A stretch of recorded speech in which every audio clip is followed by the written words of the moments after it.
निवासाय श्रीरामचन्द्राय वागीशायस्य वदने लक्ष्मीर्यस्य च वक्षसि यस्यास्ते हृदये संवित् तन्नृसिंहमहं भजे। ॐ वंशी विभूषितकरान्नवनीरदाभात् पीताम्बरादरुणबिम्बफलाधरोष्ठात् पूर्णेन्दुसुन्दरमुखात् अरविन्दनेत्रात् कृष्णात् परं किमपि तत्त्वमहं न जाने। ॐ श्रीधरं सुकरुणार्णवमाशुतोषं दीनेष्टकोशमघसंहति सिन्धुशोषं श्रीरुक्मिणीमतिमुषं पुरुषं परन्तं वन्दे दुरन्तचरितं हृदि सञ्चरन्तं। गुरुर्ब्रह्मा गुरुर्विष्णुः गुरुर्देवो महेश्वरः गुरुः साक्षात् परं ब्रह्म तस्मै श्रीगुरवे नमः। आपादमौलिपर्यन्तं गुरूणामाकृतिं स्मरेत् तेन विघ्नाः प्रणश्यन्ति सिद्ध्यन्ति च मनोरथाः। ॐ योऽन्तः प्रविश्य मम वाचमिमां प्रसुप्तां सञ्जीवयत्यखिलशक्तिधरस्वधाम्ना अन्यांश्च हस्तचरणश्रवणत्वगादीन् प्राणान्नमो भगवते पुरुषाय तुभ्यं। पुण्डलीकवरदा हरिविठ्ठल श्री ज्ञानदेव तुकाराम।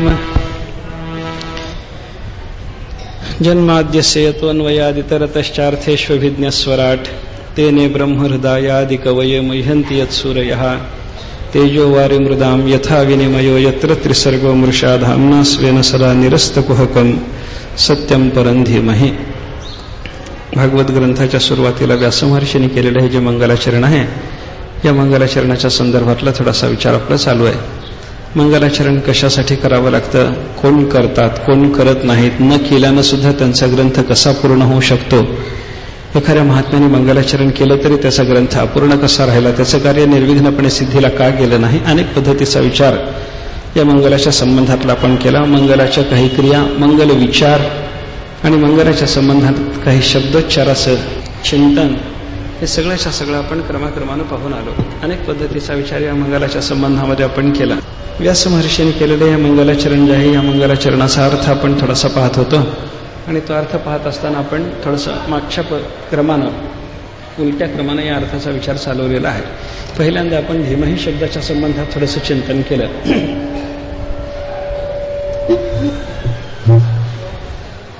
धीमहि म्हणजे आम्ही ध्यान करतो, आम्ही ध्यान करतो असा जो बहुवचनाचा प्रयोग व्यासमहर्षींनी केलेला आहे, त्याचा अभिप्राय वक्ता आणि सगळे श्रोते या सगळ्यांच्या दृष्टीनं ते बहुवचन वापरलेलं आहे. आम्ही सगळेच्या सगळेजण हे ध्यान करणार आहोत, परमात्म्याचं ध्यान करू. धीमहि ध्यान करू. कुणाचं ध्यान करता? व्यासाने त्याचं वर्णन करण्याकरता आपल्याला शब्द दिला, परम धीमहि. परमतत्वाचं ध्यान करतो. ते परमतत्व कसं आहे, तो परमेश्वर कसा आहे, त्याचं वर्णन करण्याकरता शब्द वापरला, तो सत्य आहे. त्या सत्य शब्दाचा अर्थ काय करायचा याचा विचार आपण थोडासा केला. अनेक पद्धतीनं सत्याच्या व्याख्या ज्या शास्त्रात आपल्याला उपलब्ध आहेत, त्या सत्य शब्दाच्या सगळ्या व्याख्या आपण क्रमाक्रमानं पाहिल्या. आणि असा जो सत्य परमेश्वर, त्याचं आम्ही ध्यान करतो. सत्यम परम धीमहि. हा परमात्मा सत्य आहे. सत्य असलेल्या अशा या परमात्म्याचं आम्ही ध्यान करतो असं व्यासाने वर्णन केल्याच्या नंतर तो सत्य आहे कशावरून समजायचं, त्याला उत्तर देत असताना व्यासाने सांगितलं, यत्र त्रिसर्गो अमृषा. त्या परमात्मा स्वरूपाच्या अधिष्ठानावर त्रिसर्ग सगळा खोटा असून सुद्धा खरा वाटायला लागला. अधिष्ठानाच्या सत्यानं अध्यस्थाच्या ठिकाणी जे सत्यत्व आपल्याला दिसायला लागतं, ते सत्यत्व विचारात जर घेतलं आपण, तर खोट्यालाही खरं दाखवण्याची ज्याची शक्ती आहे, ज्याचं सामर्थ्य आहे, ज्याची सत्ता आहे, ज्याचं सत्यत्व आहे, त्या अधिष्ठानाच्या ठिकाणी असणारं सत्यत्व खरं. दोरीवर सर्पाचा भ्रम झाल्याच्या नंतर सर्प खरा वाटायला जो लागला, तो दोरीच्या खरेपणामुळे वाटतो.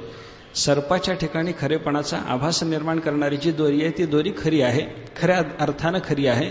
व्यवहार दृष्टीनं तिचा खरेपणा असेल हा भाग स्वतंत्र आहे, पण दृष्टांतातलं चिंतन आपण विचारात घेत असताना दोरीचा खरेपणा सर्पाच्या ठिकाणी खरेपणा निर्माण करतो.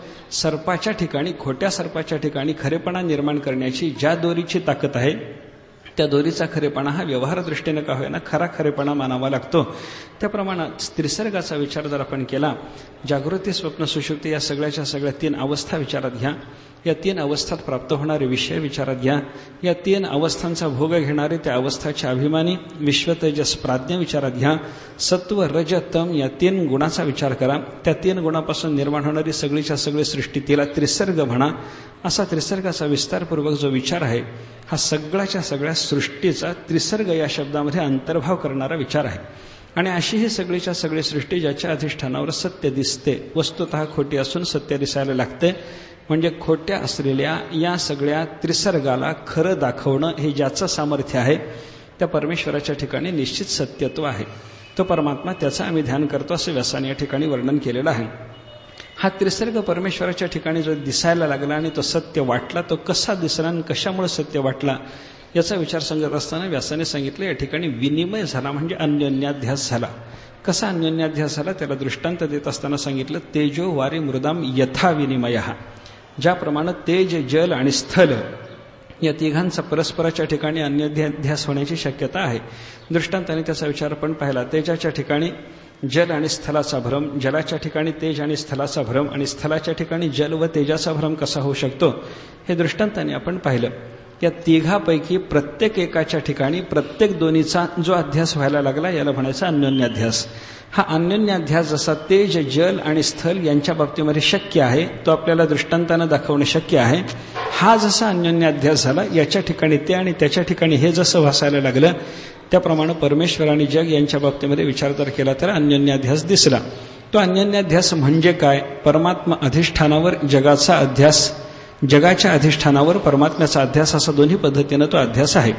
जगाच्या अधिष्ठानावर परमेश्वराचा अध्यास म्हणल्याच्या नंतर मग अधिष्ठानाच्या जगाच्या ज्ञानाच्या नंतर अध्यास असलेल्या त्या परमेश्वराला कदाचित मिथ्यात्व येईल अशी कोणी शंका घेतली तर त्याला स्वरूपाध्यास आणि संसर्गाध्यासाचं स्वरूप समजावून देऊन अनात्म पदार्थाच्या ठिकाणी आत्मपदार्थाचा अध्यास होत असताना स्वरूपाध्यास नसतो तर तो संसर्गाध्यास असतो हे जाणवून दिलं की मग संसर्गामध्ये वस्तूच्या स्वरूपाचा अध्यास नाही तर वस्तू सिद्ध आहे. त्या वस्तूच्या ठिकाणी एका गुणाचा संसर्ग असताना तो अध्यासाच्या योगानं दुसऱ्या ठिकाणी दिसला. संसर्गाध्यासामध्ये वस्तूची निवृत्ती नाही. अधिष्ठान ज्ञानाच्या नंतर वस्तूच्या संसर्गाची, वस्तूच्या ठिकाणी असलेल्या धर्माच्या संसर्गाची निवृत्ती होत असते. हे आपण काल थोडंसं चिंतनात पाहिलं.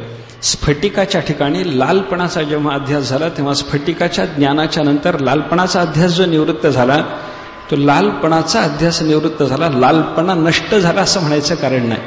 लालपणाचा स्फटिकाच्या ठिकाणी निर्माण झालेला जो संसर्ग तेवढा नष्ट झाला.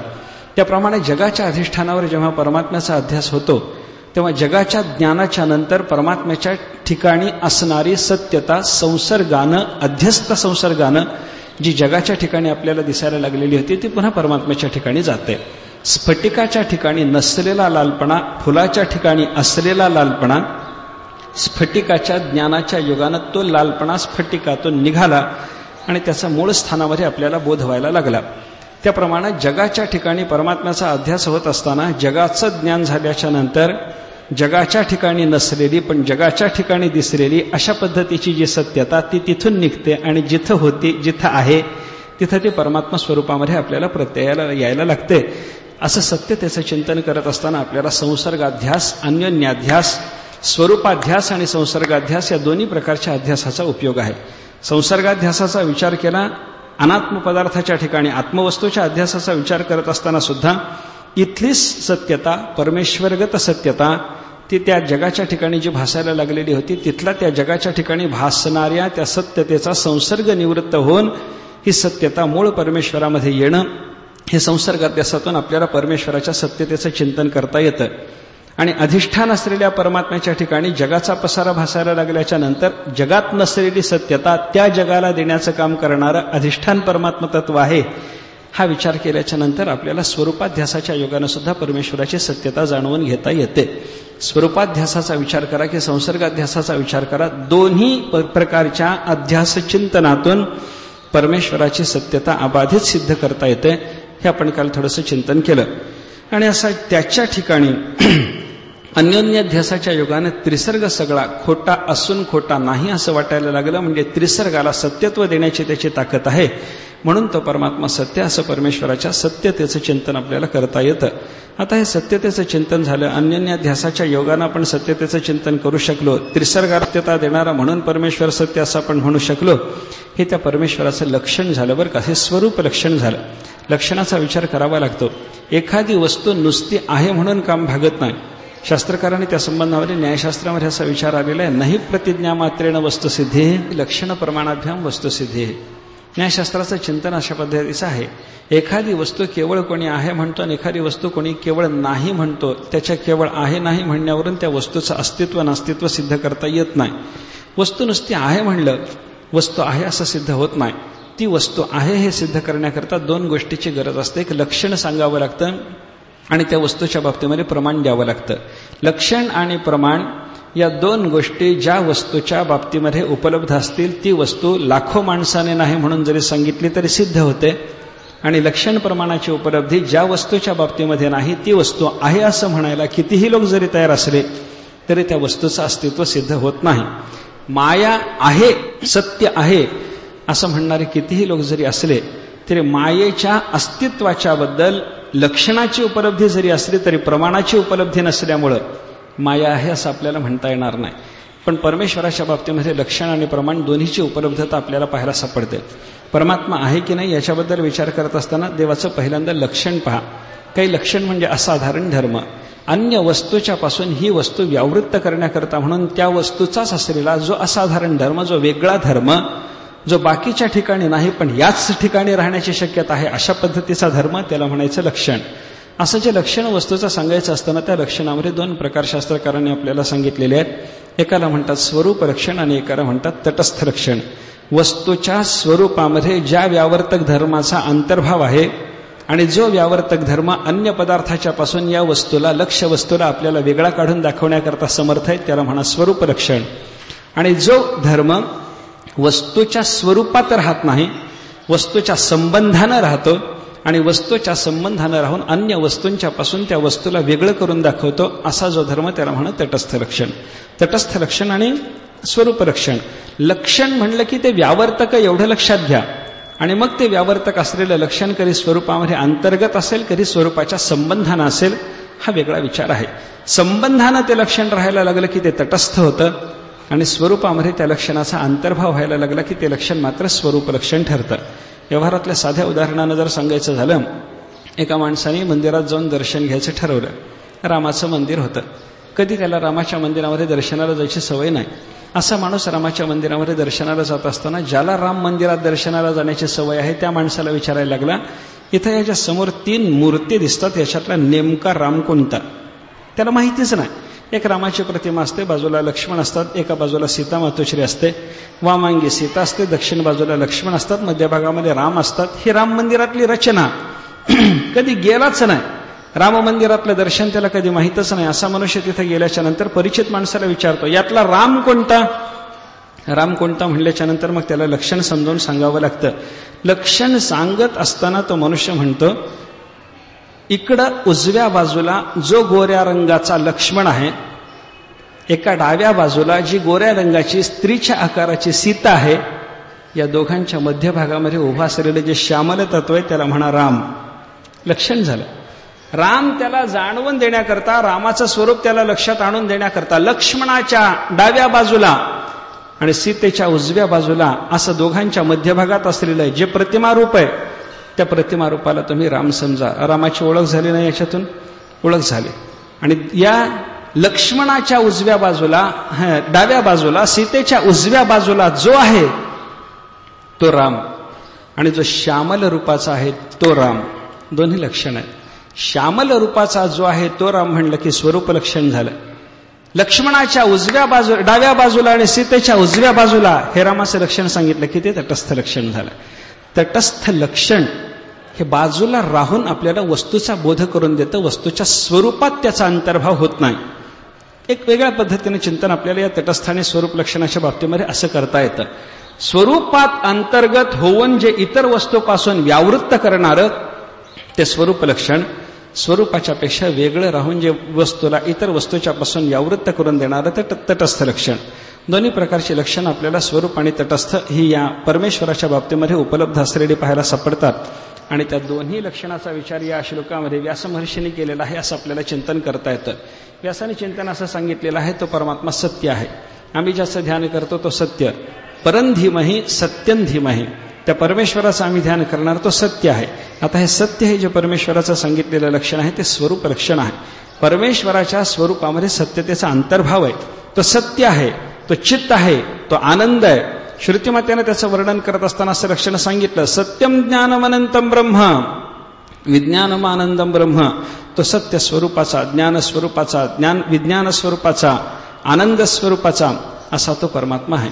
परमेश्वराचं लक्षण सांगत असताना हे सत्यम ज्ञानम अनंतम हे जे शब्द आले ना, या सगळ्या लक्षणांचा परमात्मा स्वरूपाच्या ठिकाणी अंतर्भाव आहे. सत्यता त्याच्या स्वरूपात, चिद्रूपता त्याच्या स्वरूपात. आता त्या परमेश्वराला सत्य म्हणायचं की नाही, चित्त म्हणायचं की नाही, आनंद म्हणायचं की नाही, हे त्याचं स्वरूप मानायचं की नाही, याच्याबद्दल शास्त्रकारामध्ये थोडेसे वाद असतील. तो भाग स्वतंत्र आहे. पण सिद्धांत असा आहे की सत्यता त्याच्या स्वरूपात आहे. तो असत नाही हे सिद्ध करण्याकरता त्याच्या ठिकाणची सत्यता विचारात घ्यावी लागते. तो अचित नाही हे लक्षात घेण्याकरता त्याच्या ठिकाणची चिद्रूपता विचारात घ्यावी लागते. आणि तो दुःख संबंध रहित आहे, दुःखरूप नाही हे लक्षात घेण्याकरता त्याची आनंदरूपता विचारात घ्यावी लागते. म्हणजे विधिमुखानं आलेले हे शब्द सुद्धा निषेधमुखानंच परमेश्वराचं वर्णन अंतत्वगत्वा करतात. हे जरी खरं असलं तरी सत्य, ज्ञान आणि आनंद या पदातून सांगितलेलं जे परमेश्वराचं लक्षण आहे त्या लक्षणाच्या बद्दल विचार करत असताना हे स्वरूप लक्षण आहे असं आपल्याला म्हणता येतं बरं का. असं स्वरूप लक्षण वेदातून जसं आपल्याला परमेश्वराच्या बाबतीमध्ये उपलब्ध होण्याची शक्यता आहे, त्याप्रमाणे थोडासा विचार जर केला तर संतांनी सुद्धा असंच स्वरूप लक्षण भगवंताचं आपल्याला सांगितलेलं आहे बरं का. सत्यज्ञानानंत गगनाचे प्रावर्ण नाही रूपवर्ण गुण जेथे, तो हरी श्रीहरी पाहिला डोळे भरी. परमेश्वराचं वर्णन करत असताना तो सत्य, ज्ञान, अनंत, गगनाचं प्रावर्ण या स्वरूपामध्ये जे भगवंताचं वर्णन करण्यात आलेलं आहे हे सगळं स्वरूप लक्षणाचं चिंतन आहे असं म्हणा. स्वरूप लक्षणाच्या नंतर दुसरा लक्षणाचा प्रकार आपल्याला सांगावा लागतो, ते तटस्थ लक्षण. लक्ष्मणाच्या बाजूला, सीतेच्या बाजूला हे रामाचं जसं तटस्थ लक्षण झालं त्याप्रमाणे परमेश्वराचं, ज्या परमेश्वराचं आम्ही ध्यान करणार आहोत त्याचं तटस्थ लक्षण काय याचा विचार करत असताना भागवताच्या सुरुवातीला आलेला शब्द, ब्रह्मसूत्राचं दुसरं सूत्र, श्रुतिमातेनं केलेलं चिंतन, या सगळ्या गोष्टीचा विचार करून आपल्याला हे तटस्थ लक्षण ठरवावं लागतं. परमेश्वराचं तटस्थ लक्षण काय? जन्माद्यस्य यतः, या जगताचे जन्मादिक ज्याच्यापासून होतात तो परमात्मा. जगाचा जन्म, जगाची स्थिती आणि जगाचा संहार या सगळ्याचा संबंध परमेश्वराच्या ठिकाणी आपल्याला दाखवता येतो. स्वरूपात अंतर्भाव नाही. सृष्टीच्या उत्पत्तीचा देवाच्या स्वरूपात अंतर्भाव नाही. सृष्टीच्या स्थितीचा देवाच्या स्वरूपात अंतर्भाव नाही. आणि सृष्टीच्या प्रलयाचा सुद्धा भगवंताच्या स्वरूपामध्ये अंतर्भाव नाही. पण त्याच्यापासून जग झालं एवढं मात्र खरं आहे बरं का. भगवंताच्या पासून हे जग झालेलं आहे. जगाचा उद्भव, जगाची स्थिती आणि जगाचा संहार या सगळ्याचा विचार जर आपण करायला लागलो तर हे सगळ्याच्या सगळं भगवंतापासून झालं बरं का. जयापासून सकळ महिमंडळ हे झाले, महिमंडळ हे झाले, महिमंडळ हे झाले, पासून सकळ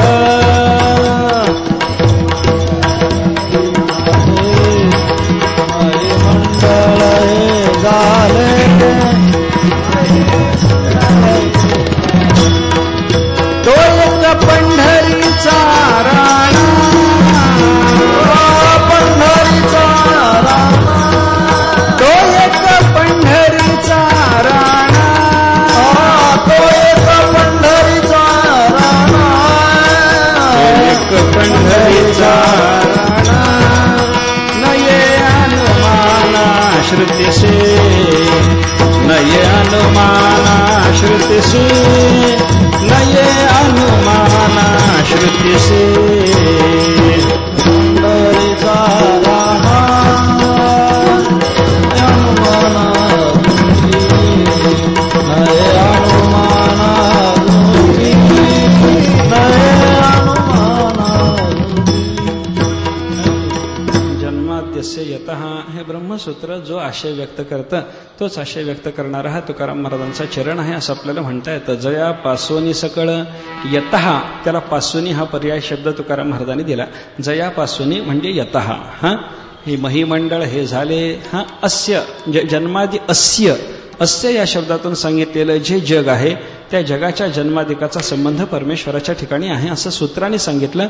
तुकाराम महाराज तेच बोलतात, हे सगळं जग त्याच्यापासून झालं. जयापासून सकळ महिमंडळ हे झाले. तो एक पंढरीचा राणा नय्यानुमाना श्रुतीसी. तो एक परमात्मा पंढरीनाथ आहे, भगवान आहे, ब्रह्मा आहे, अनंत कोटी ब्रह्मांड नायक आहे. त्याच्याशिवाय दुसऱ्याच्यापासून हे जग निर्माण होण्याची सुतराम शक्यता नाही.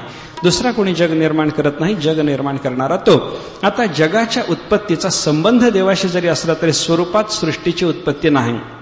जगाच्या स्थितीचा संबंध त्याच्या ठिकाणी असला तरी परंतु परमात्म्याच्या स्वरूपामध्ये जगाची स्थितीही नाही आणि जगाचा संहारही नाही.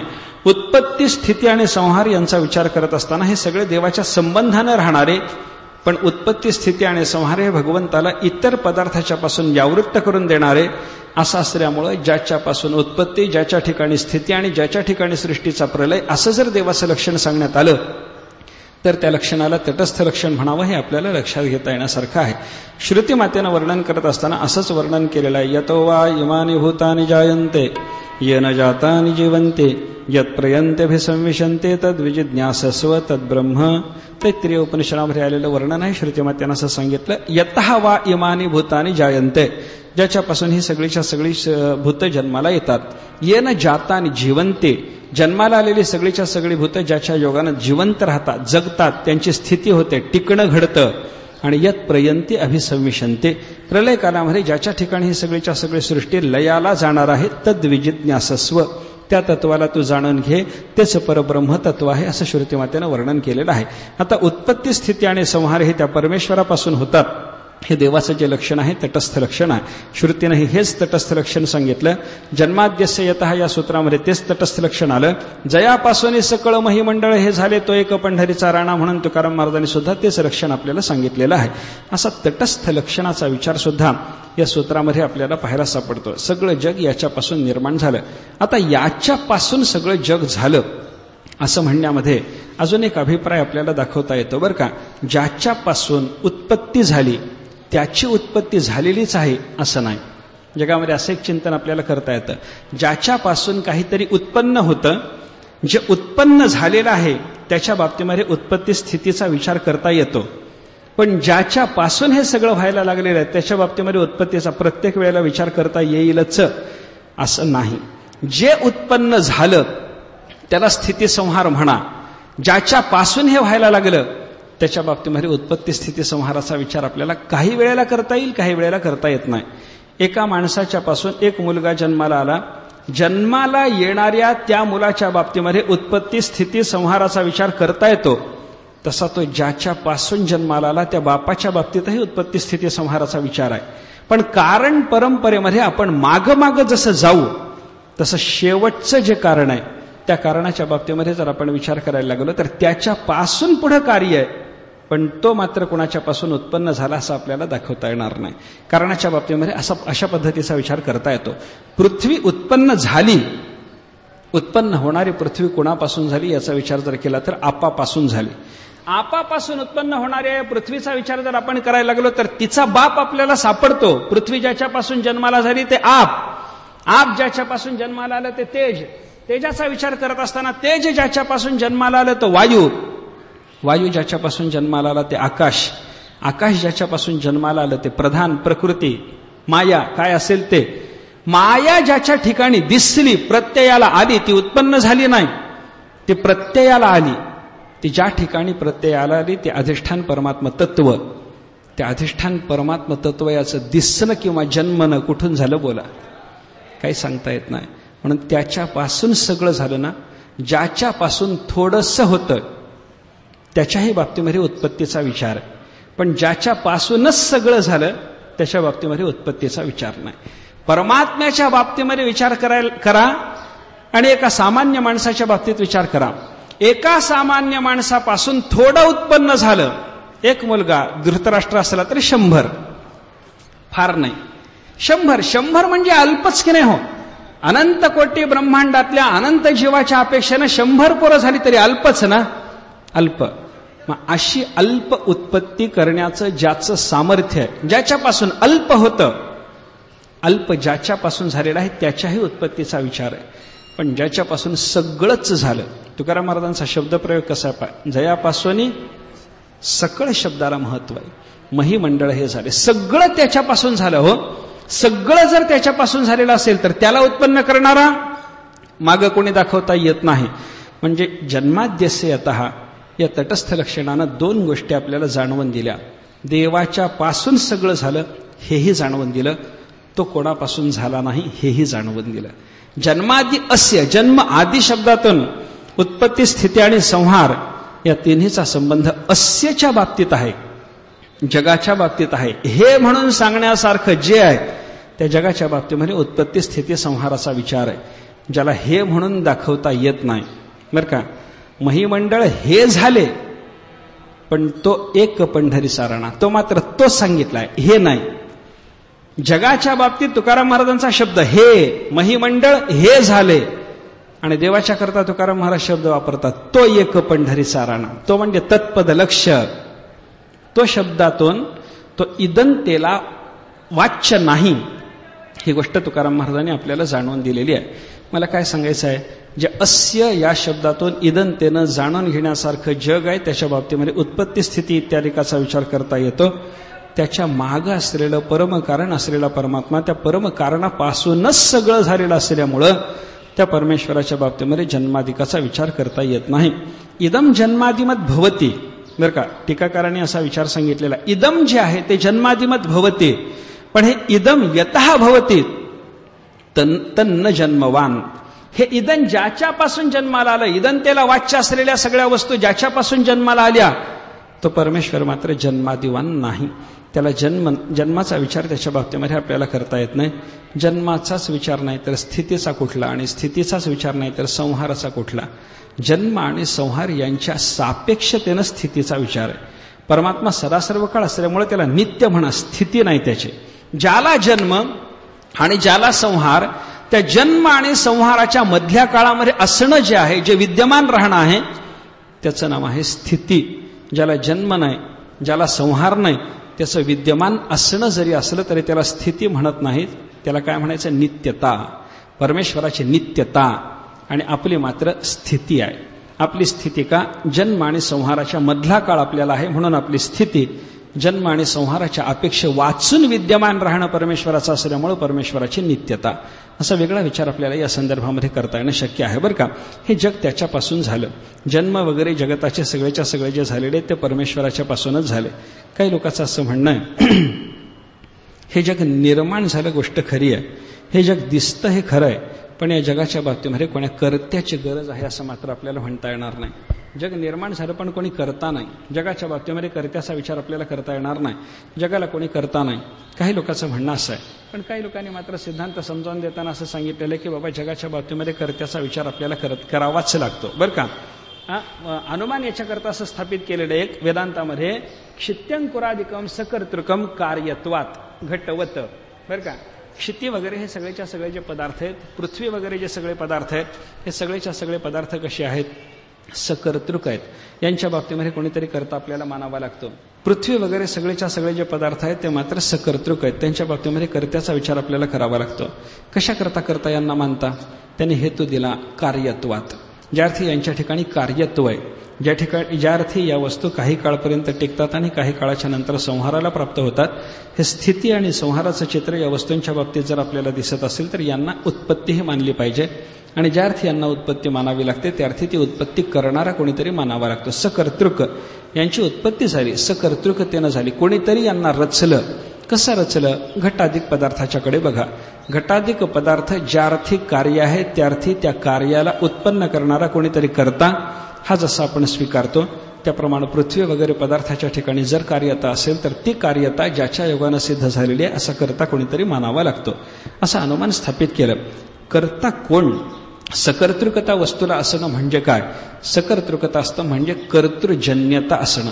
एखाद्या कर्त्याच्यापासून ती वस्तू उत्पन्न होणं म्हणजे सकर्तृक असणं. एखाद्या कर्त्याच्यापासून एखादी वस्तू निर्माण होणं हे जेव्हा असतं तेव्हा तो करता कसा असावा लागतो याच्याबद्दलचा विचार थोडासा असा सांगितलाय की ज्या व्यक्तीला वस्तू निर्माण करायची आहे त्या वस्तूच्या उपादानासंबंधातलं अपरोक्ष ज्ञान ज्याला आहे, त्याच्यानंतर वस्तू निर्माण करण्याची इच्छा ज्याला आहे आणि ज्याच्या ठिकाणी वस्तू निर्माण करण्याकरता लागणारी कृती आहे त्यालाच ती वस्तू निर्माण करता येऊ शकते. अपरोक्ष उपादान गोचर अपरोक्ष ज्ञान, उपादानापासून कार्योत्पत्तीची चिकीर्षा आणि त्याच्यानंतर कृत्रिमत्व, या 3 गोष्टींनी जो संपन्न आहे तो कर्ता म्हणून आपल्याला सांगता येतो. उदाहरणार्थ मडक्याचा विचार जर आपण करायला लागलो, घटाचा विचार जर आपण करायला लागलो, तर हे घट नावाचं कार्य उत्पन्न करण्याकरता घटाच्यासाठी कुंभार नावाचा कर्ता आपण स्वीकारतो. कुंभाराला कर्ता म्हणून स्वीकारत असताना कुंभाराच्या ठिकाणी काय काय आहे म्हणून त्याला कर्ता म्हणलं, याचा विचार जर आपण करायला लागलो तर कुंभाराच्या ठिकाणी आपल्याला कर्त्याच्या ठिकाणी लागणाऱ्या 3ही गोष्टी घटाच्या संबंधानं पाहायला सापडतात. घट नावाचं कार्य उत्पन्न करायचं आहे, तेव्हा घटाचं जे उपादान माती, ती कोणती माती घटाला उपादान होऊ शकते याचं त्याला अपरोक्ष ज्ञान पाहिजे. माती आहे, केवळ मृत्तिकात्व आहे, एवढ्यामुळे कोणताही पृथ्वीचा भाग आणून त्याच्यापासून मडकं करता येणार नाही. वाळूच्या ठिकाणी सुद्धा मृत्तिकात्व आहे. साधी माती जर आपण पाहायला लागलो, पांढरी माती वगैरे जर आपण पाहायला लागलो, तिथं सुद्धा मृत्तिकात्व आहे, पण ती माती आहे म्हणून घटाला उपादान होण्यासारखी आहे अशी मात्र अवस्था तिथं आपल्याला पाहायला सापडत नाही. उपादान गोचर अपरोक्षता, या कार्याच्या उत्पत्तीकरता आवश्यक असलेलं जे उपादान त्या उपादानाचं अपरोक्ष ज्ञान असणं, त्याच्यानंतर चिकीर्षा, त्या उपादानाच्या पासून ते कार्य निर्माण करण्याची इच्छा. एखादा कुंभार नाही, सामान्य मनुष्य आहे, गावात राहणार आहे, त्या गावात राहणाऱ्या माणसाला याच मातीपासून मडकं निर्माण होतं हे माहिती असतं. कुंभार इथूनच माती नेतो हे त्यानं अनेक वेळेला पाहिलेलं असतं, पण तो मडक्याचा कर्ता ठरत नाही, कारण चिकीर्षा नाही. ज्ञान आहे पण चिकीर्षा नाही. एखाद्याला ज्ञानही आहे, म्हातारा कुंभार आहे, बाजेवर पडून राहिलाय, त्या बाजेवर पडून राहणाऱ्या कुंभाराला उपादान गोचर अपरोक्ष ज्ञान आहे, त्याला चिकीर्षाही आहे, मडकं करावंही वाटतं, पण मडकं करण्याकरता लागणारी जी ताकद ती त्याच्या शरीरात राहिलेली नसल्यामुळे कृत्रिमत्व नाही. कृत्रिमत्व जर नसेल तर तो कर्ता ठरत नाही. घटाच्या बाबतीमध्ये कुंभार करताय, पण ज्या कुंभाराला उपादानाचं ज्ञान आहे, उपादानाच्या पासून कार्य निर्माण करण्याची चिकीर्षा आहे आणि ते कार्य निर्माण करण्याकरता लागणारा जो प्रयत्न आहे तो ज्याच्या ठिकाणी आहे, जो ज्ञान संपन्न, चिकीर्षा संपन्न, इच्छा संपन्न आणि कृत्रिमत्वानं संपन्न, त्याला म्हणायचं कर्ता. असाच कुंभार घटाच्या बाबतीमध्ये जसा कर्ता ठरतो, त्याप्रमाणे या जगाच्या बाबतीमध्ये सुद्धा कर्त्याचा विचार करत असताना या जगाला असलेलं जे उपादान कारण त्याचं ज्याला ज्ञान आहे, त्या उपादानाच्या पासून हे जगत नावाचं कार्य निर्माण करण्याची ज्याच्या अंतःकरणामध्ये इच्छा निर्माण झाली आणि हे जग नावाचं कार्य निर्माण करण्याकरता लागणारी जी कृती आहे ती करण्याचं सामर्थ्य ज्याच्या ठिकाणी आहे, असाच कर्ता शोधला पाहिजे. कुंभार एक सामान्य घट नावाचं कार्य करू शकतो, म्हणून तोच कुंभार जगाचं भांड निर्माण करू शकतो असं मात्र आपल्याला म्हणता येणार नाही. का? कुंभाराला असलेलं घटविषयक जे ज्ञान आहे, परिच्छिन्न ज्ञान आहे, अल्पज्ञान आहे. अल्पज्ञानी अल्प कार्य करतो, सर्वज्ञ असलेला परमेश्वर सर्व कार्य करण्याच्या बाबतीमध्ये समर्थ आहे असा विचार करता येईल आपल्याला. बरं का, काय आहे, उपादानाच्या संबंधानं अपरोक्ष ज्ञान असलं पाहिजे. उपादानाच्या संबंधानं अपरोक्ष ज्ञान असावं. कुंभाराला मडकं निर्माण करण्याकरता लागणारं जे उपादान आहे त्याचं ज्ञान आहे, पण त्याच कुंभाराला सांगा आम्हाला वस्त्र निर्माण करायचं, बाबा तुला उपादानाचं काही ज्ञान, वस्त्र कशापासून निर्माण होऊ शकेल, त्याच्याकरता लागणारा कापूस कोणता घ्यायचा, कोणत्या कापसाच्या पासून लांब धागा निघणार आहे, कोणत्या कापसापासून निर्माण झालेला धागा जास्त काळ टिकणार आहे, कसं वस्त्र निर्माण करावं, या संबंधातला विचार जर आपण त्या कुंभाराला विचारायला लागलो काही सांगता येत नाही. एक कार्य निर्माण करण्याच्या दृष्टीनं उपादान गोचर ज्ञान त्याला आहे, पण सर्व कार्य, दुसरं कार्य, त्या एका कार्याला सोडून असलेलं जे कार्य, ते कार्य निर्माण करण्याकरता लागणारं जे उपादान गोचर ज्ञान ते त्याच्या ठिकाणी जर नसेल तर जग निर्माण करण्याकरता लागणारं जे उपादान गोचर ज्ञान आहे ते त्याच्या ठिकाणी आहे असं आपल्याला म्हणता येईल का? विचार जर केला तर नाही हे उत्तर आपल्याला द्यावं लागतं. याच्याकरता सर्वज्ञ आणि सर्व शक्तिमान असाच करता लागतो. सर्व निर्माण करायचंय ना, मग सर्वज्ञ पाहिजे. सर्व निर्माण करायचंय ना, मग त्याच्याकरता सर्व शक्ती असा तो करता असला पाहिजे असा विचार आपल्याला करावा लागतो. मग जग निर्माण करण्याकरता, जगाच्या उत्पत्ती करता असलेले जे उपादान, त्या उपादानाचं ज्ञान, ते करण्याची इच्छा आणि ते करण्याकरता लागणारी सर्व शक्ती ही ज्याच्या ठिकाणी आहे असा ईश्वरच आहे. कुंभारच जसा घट निर्माण करू शकतो तसा ईश्वरच जग निर्माण करू शकतो, असं या अनुमानातून सिद्ध झालं. जग सकर्तृक आहे कार्य असल्यामुळं, असं हे अनुमान आपल्याला सांगायला लागलं बरं का. काही लोकांनी थोडासा युक्तिवाद लढवला. हे युक्तिवाद लढवण्याकरता उपस्थित झालेले लोक आपल्याला म्हणतात की बाबा तुम्ही अनुमान काय म्हणता, सगळं हे जग क्षित्यंकुराधिक जग हे सकर्तृक आहे. कशामुळे तर कार्यत्व हा त्याला तुम्ही हेतू दिला.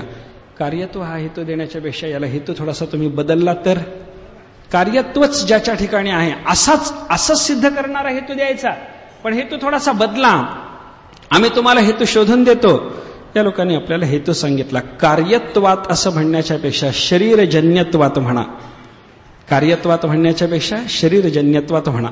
उदाहरण तुम्ही जे घटाचं देता, घट कार्य जसा आहे तसा घट शरीरजन्य आहे ना, शरीरजन्य आहे. त्याप्रमाणे तुम्ही सगळ्या जगाच्या बाबतीमध्ये सकर्तृकत्व सिद्ध करण्याच्यासाठी असं म्हणा, हे सगळं जग सकर्तृक आहे शरीरजन्य असल्यामुळं.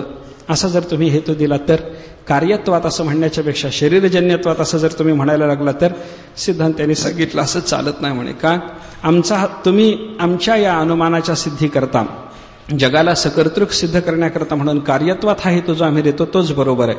शरीरजन्यत्व हे सकर्तृकतेकरता प्रयोजक आहे असं आपल्याला म्हणता येणार नाही. सगळं जग सकर्तृक आहे हे सिद्ध करण्याच्या करता कार्यत्व हा हेतू देण्याच्या पेक्षा शरीरजन्यत्व हा हेतू जर द्यायचा ठरला तर अनुमानाच्या भाषेत, न्यायशास्त्राच्या भाषेमध्ये तो तुमचा हेतू उपाधी ठरतो, सोपाधिक ठरतो. अनुमान सोपाधिक होतं. उपाधी कशाला म्हणायचं? उपाधीच्या बद्दल विचार करत असताना असं सांगितलंय, मांडलेल्या अनुमानात जे साध्य आहे त्या साध्यावर तो हेतू जातो पण पक्षाच्या ठिकाणी राहत नाही, त्याला उपाधी म्हणा. साध्यावर जातो पण पक्षावर राहत नाही असा जो हेतू असतो, असा जो दिलेला उपाधी, असा जो हेतू दिलेला असतो, त्या हेतूच्या बद्दल विचार करत असताना आपल्याला उपाधी असं म्हणता येतं. तो हेतू उपाधी ठरतो. आता याच उदाहरणामध्ये पहा म्हणजे आपल्याला कळेल. व्यवधान येऊ देऊ नका. कार्यत्व जगाच्या बाबतीमध्ये जग हे कार्य आहे त्याच्यामुळे ते सकर्तृक आहे असं म्हणण्याच्या पेक्षा शरीरजन्यत्व हा हेतू जर दिला तर तो उपाधी ठरतो. उपाधीचं लक्षण काय? साध्यावर तरी तो असतो पण पक्षावर राहत नाही, त्याला म्हणायचं उपाधी. आपलं अनुमान काय चाललंय? जग सकर्तृक आहे. याला हेतू काय देणं चाललंय? शरीरजन्यत्व. हे शरीरजन्यत्व सकर्तृकत्व नावाच्या साध्याच्या ठिकाणी राहतं की नाही? जे जे शरीरजन्य आहे ते सकर्तृक आहे, जे जे सकर्तृक आहे ते शरीरजन्य आहे. शरीरजन्यतेचा सकर्तृकतेशी अविनाभाव संबंध दाखवता येतो, पण पक्षाच्या ठिकाणी आहे का? जग नावाचं जे कार्य आहे ते शरीरजन्यत्व तिथं राहतं का? तिथं राहत नाही. पक्षाच्या ठिकाणी जो राहत नाही तो हेतूच होत नाही. पक्षाच्या ठिकाणी राहायला पाहिजे. साध्याशी त्याचा अविनाभाव संबंध असावा आणि पक्षाच्या ठिकाणी तो दिसावा, असावा, तेव्हा मग त्याला आपल्याला हेतू म्हणता येतं. पर्वतो वन्यमान धूमात असं जेव्हा आपण अनुमान लढवतो, पर्वतावर अग्नी आहे कशावरून तर तिथं धूर दिसला म्हणून. हा धूर कसा आहे? हा धूर पर्वतावर अनुमान करण्याच्या कामात उपयोगी पडणारा जो धूर, त्या धुराचा साध्य असलेल्या वन्नीशी अविनाभावही आहे आणि जिथं ते साध्य सिद्ध करायचं आहे अशा पर्वत नावाच्या पक्षाच्या ठिकाणी तो दिसतोही आहे. पर्वतावर दिसावा, पक्षावर दिसावा आणि साध्याशी तो अविनाभाव संबंधानं असावा तर तो हेतू, नाहीतर उपाधी. तो साध्याच्या ठिकाणी तरी आहे पण पक्षाच्या ठिकाणी राहत नाही असं जर त्याचं आपल्याला स्वरूप दिसलं तर तो हेतू ठरत नाही, तो उपाधी ठरतो. सकर्तृकाच्या ठिकाणी शरीरजन्यत्व आहे. जे जे कर्त्याच्या पासून उत्पन्न झालं असं आपण म्हणतो त्या ठिकाणी शरीरजन्यता आहे. पण हीच शरीरजन्यता ज्या ठिकाणी सकर्तृकत्व आपण सिद्ध करायला लागलो अशा जग नावाच्या पक्षाच्या ठिकाणी आहे का? विचार जर केला तर नाही, हे उत्तर आपल्याला उपलब्ध होतं. मग साध्यात आहे आणि पक्षाच्या ठिकाणी दिसत नाही असा हा तुमचा हेतू ठरत असल्यामुळं हा उपाधी ठरतो. उपाधी रूप हेतू आम्हाला चालत नाही म्हणून हा आम्ही बाजूला ठेवतो म्हणे. शरीरजन्यता ही बाजूला ठेवतो. त्या पूर्व पक्षाला सिद्धांताने विचारलं, असं तू कशा करता केलं बाबा? जग हे सकर्तृक आहे कारण ते कार्य आहे असं सरळ अनुमान आम्ही तुला सांगितलेलं असताना या अनुमानामधला कार्यत्व हा हेतू बाजूला ठेवा आणि शरीरजन्यत्व हा हेतू स्वीकार असं तो बोललास कशा करता? उपाधी रूप हेतू तू सांगितला कशा करता? त्यानं पूर्व पक्षानं सांगितलं, तुम्हाला जे सिद्ध करायचंय ते सिद्ध न होऊ देणं हे माझं काम आहे म्हणाला. तुम्ही काय सिद्ध करता? जग सकर्तृक. मला ते सिद्ध होऊच द्यायचं नाही.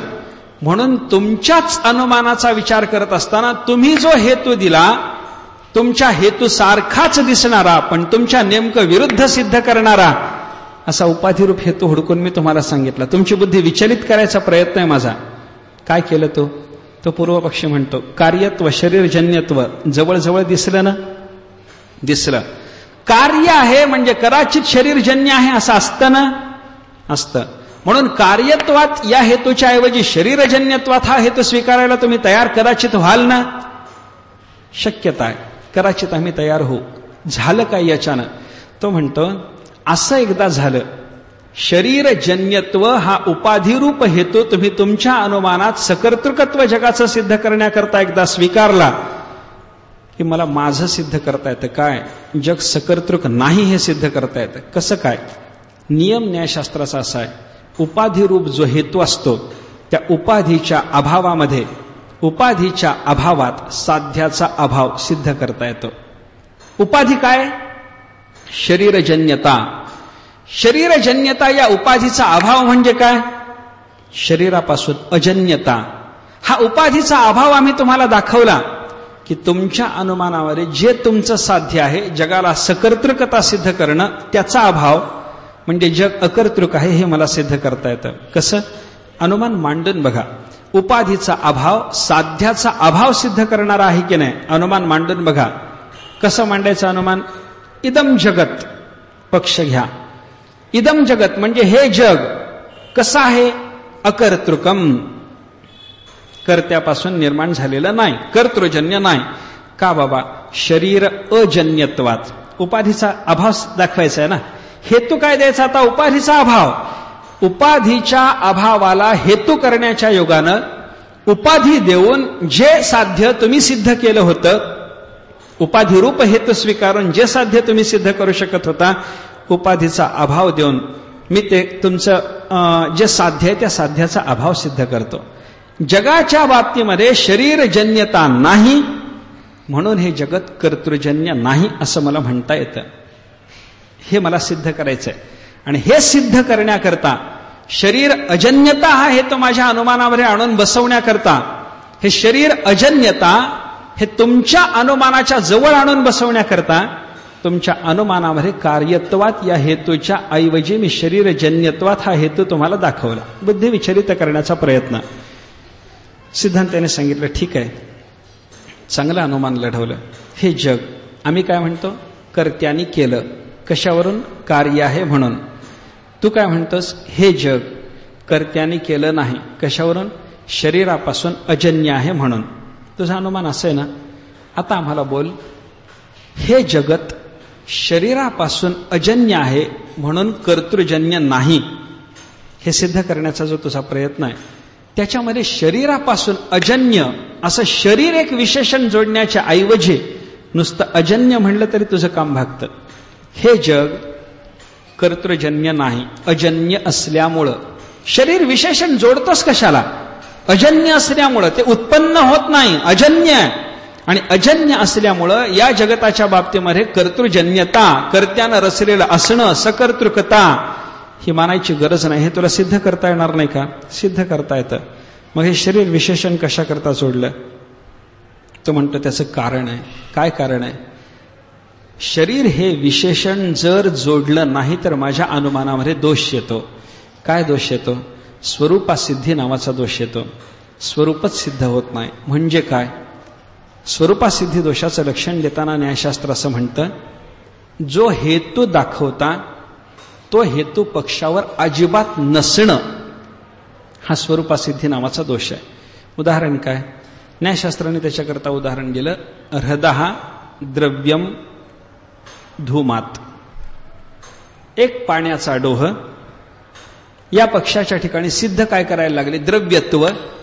पाण्याचा डोह एक द्रव्य आहे. कशावरून? तिथं धूर दिसतो म्हणून. बरोबर आहे? पाण्याच्या डोहाच्या ठिकाणी तुम्हाला धूर दिसणार आहे.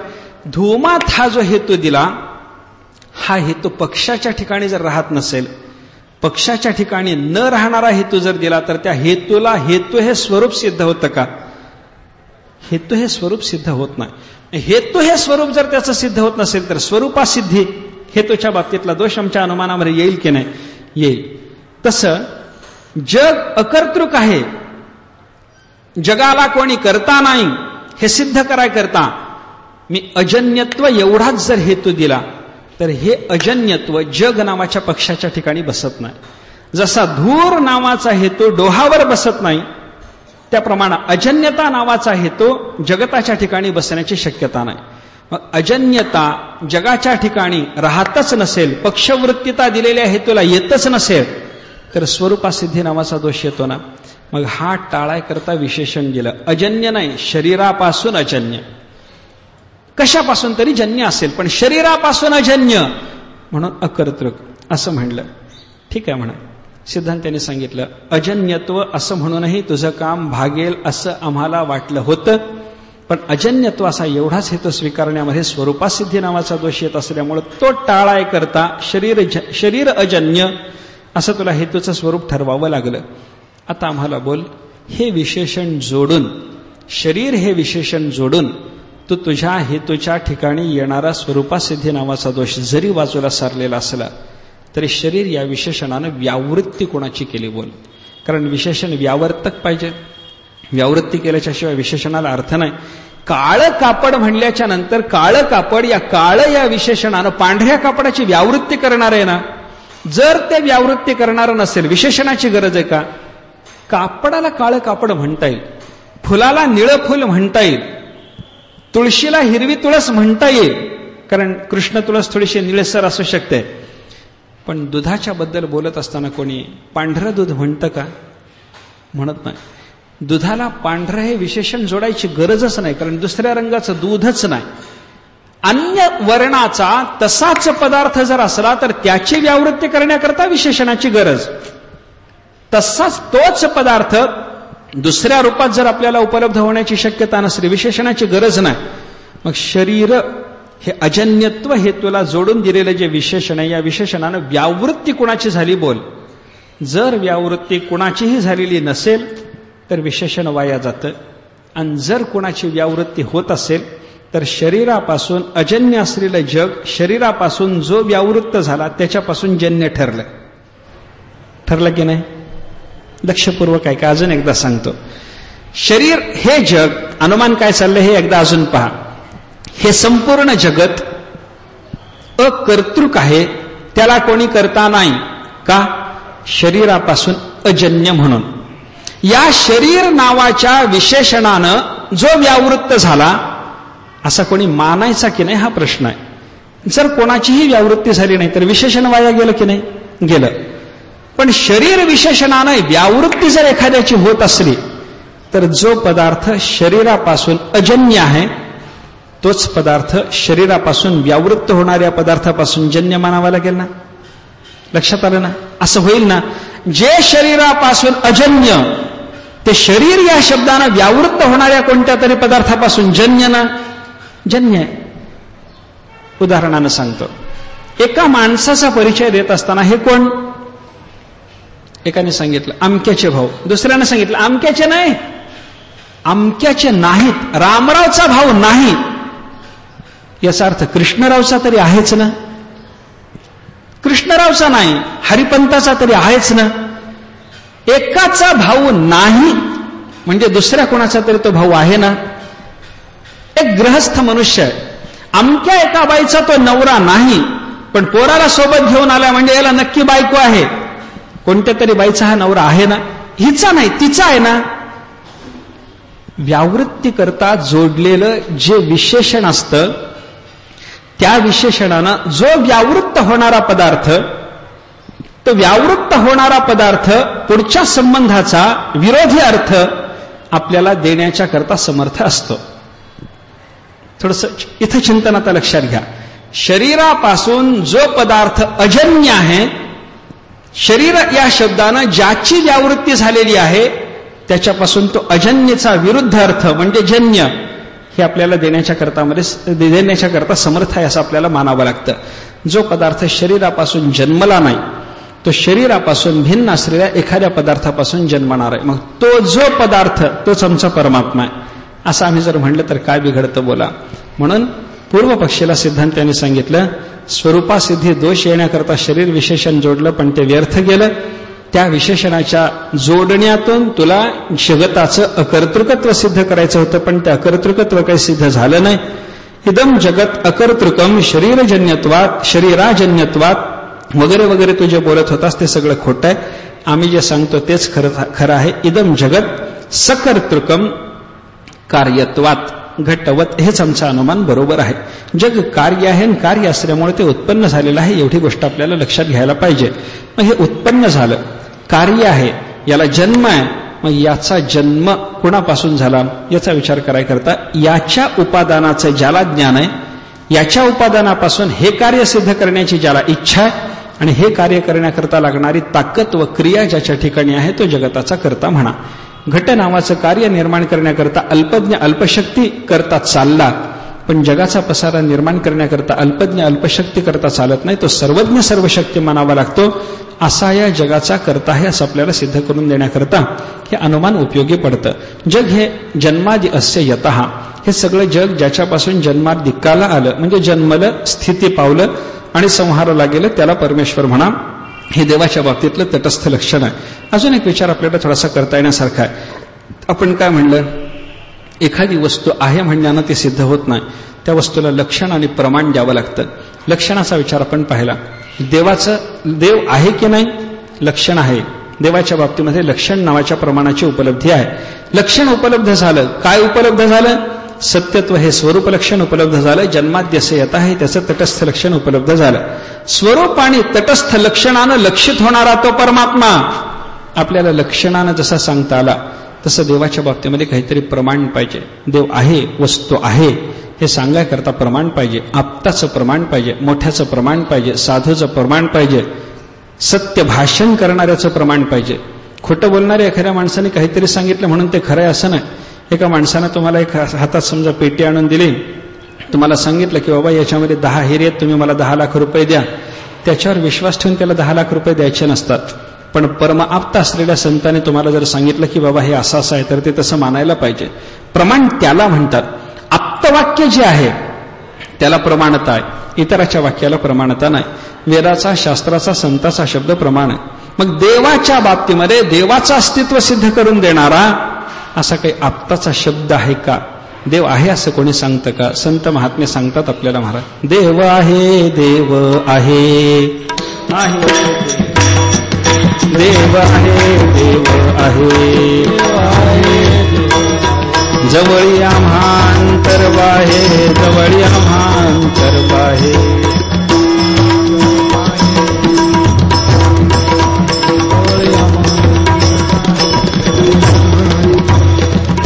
देव आहे. संतांनी आपल्याला सांगितलं देव आहे देव आहे देव आहे बाबा देव आहे. कशावर कुठं आहे जवळ आम्हा आमच्या जवळच आहे. कुठं आहे अंतर्बाहे आताही तोच आहे बाहेरही तोच आहे. परमात्म्याच्या अस्तित्वाच्या बद्दल प्रमाण आलं ना. तुकोबारायाने सांगितलं ना आहे आहे दोनदा सांगितलं. विप्सा केली आग्रहानं सांगितलं. जिथं दोनदा सांगितलेलं असतं ना त्या विप्सेचा अर्थ काय घ्यायचा. विप्सेचा अर्थ निश्चितता. वेगवेगळ्या अर्थानं विप्सा जरी आलेली असली तरी परंतु या ठिकाणी निश्चितता देव आहे याच्या बाबतीत तुकाराम महाराजांचा निश्चय असल्यामुळं तुम्ही बघा एखाद्या वस्तूच्या बद्दल तुम्हाला एखाद्याने विचारलं की बाबा तुमच्या घरी काही 100 तोळे मला सोनं पाहिजे तुमच्या घरी आहे की नाही. एखाद्या सामान्य माणसाला विचारलं तर तो म्हणतो बघू असेल असेल म्हणलं की संशय आला. पण एखाद्या श्रीमंताला जाऊन विचारा मला 100 तोळे विकत घ्यायचे पैसे देऊन घ्यायचे तुम्ही देणार का तुमच्या घरी आहे का असं एखाद्या श्रीमंताला विचारलं तर तो म्हणतो हो नक्की आहे आहेच आहे आहे ना आहेच आहे आहेच आहे. इथे जे आहे शब्दाची विप्सा आली त्याच्यातून त्याच्याकडे आलेलं असलेलं जे सोनं आहे ते निश्चित झालं. त्याप्रमाणे देव आहे दोनदा तुकाराम महाराजांनी ज्या अर्थी सांगितलेलं आहे त्या अर्थी विप्सेनं सांगितलेलं असल्यामुळे तुकाराम महाराजांना देव आहे याचा निश्चय आहे. आणि निश्चय असलेले तुकाराम महाराज आपल्याला सांगतात परमात्मा आहे. देवाच्या अस्तित्वाला प्रमाण आलं. अस्तित्वाचं प्रमाण सांगून देव आहे असं नुसतं तोंडानं सांगून जेव्हा जग ऐकत नाही असं संताला लक्षात येतं तेव्हा त्या देवाच्या अस्तित्वाबद्दल संत महात्मे युक्तिवाद आपल्याला सांगतात. बाबा देव आहे असं आम्ही तुला सांगितलं पटलं नाही ना नाही पटलं मग आता असं ऐक की बाबा हे संपूर्ण जग, हे तुझं शरीर वगैरे हे कशाच्या सत्तेनं चालतं हे तरी आम्हाला सांग. चाले हे शरीर कोणाची सत्ते, कोण बोलविते हरिविण. हे शरीर कोणाच्या सत्तेनं चाललं सांग. भगवंताच्या शिवाय तुला बोलवणारा कोण सांग. तुला पाहायला शक्ती देणारा कोण, चालायला शक्ती देणारा कोण, ऐकायची शक्ती देणारा कोण सांग. आणि हे सगळंच्या सगळं देणारा जो तुला सांगता येत नाही तो आम्हाला सांगता येतो, त्याचं नाव आहे देव. सगळं शरीर त्याच्या सत्तेनं चालतं, सगळं जग त्याच्या सत्तेनं चालतं. युक्तीनं हे देवाचं अस्तित्व सिद्ध करून देणं आहे. असं युक्तीनं अस्तित्व संतांनी सिद्ध करून दिलं. त्याच्याबद्दल प्रमाण सांगितलं, त्याचं लक्षण सांगितलं आणि लक्षण प्रमाणाच्याद्वारे परमात्म्याचं अस्तित्व संतांनी शास्त्रांनी जसं सिद्ध करून दिलेलं तसं भागवतानेही सिद्ध करून दिलं. भागवत असं सांगतं की बाबा तो परमात्मा आम्ही ज्याचं ध्यान करतो तो सत्य आहे. सत्य कशावरून? खोट्या सगळ्या जगताला सत्ता देण्याचं त्याचं सामर्थ्य म्हणून. त्यानं सगळ्या जगताला ही सत्ता जी दिली, सत्यत्व दिलं, ते कसं दिलं? अन्यन्याध्यासातून हे आपल्याला पाहता आलं. अन्यन्याध्यासातून आलेलं हे सत्यत्व परमेश्वराचंच आहे. जगाला त्यानं ते स्वरूपाध्यासाच्या वेळेला जगाच्या ठिकाणी दिसलेलं सत्यत्व परमेश्वराचं. संसर्गाध्यासामध्ये जगाच्या ठिकाणी दिसलेली सत्यता ती संसर्गाध्यास निवृत्तीनंतर परमेश्वरात गेली म्हणून तो सत्य, असं त्याचं सत्यत्व जसं सिद्ध करता आलं. हे स्वरूप लक्षण जसं आपण पाहिलं तसं जन्मादिक या परमेश्वराच्या पासूनच जगताचे झालेले आहेत.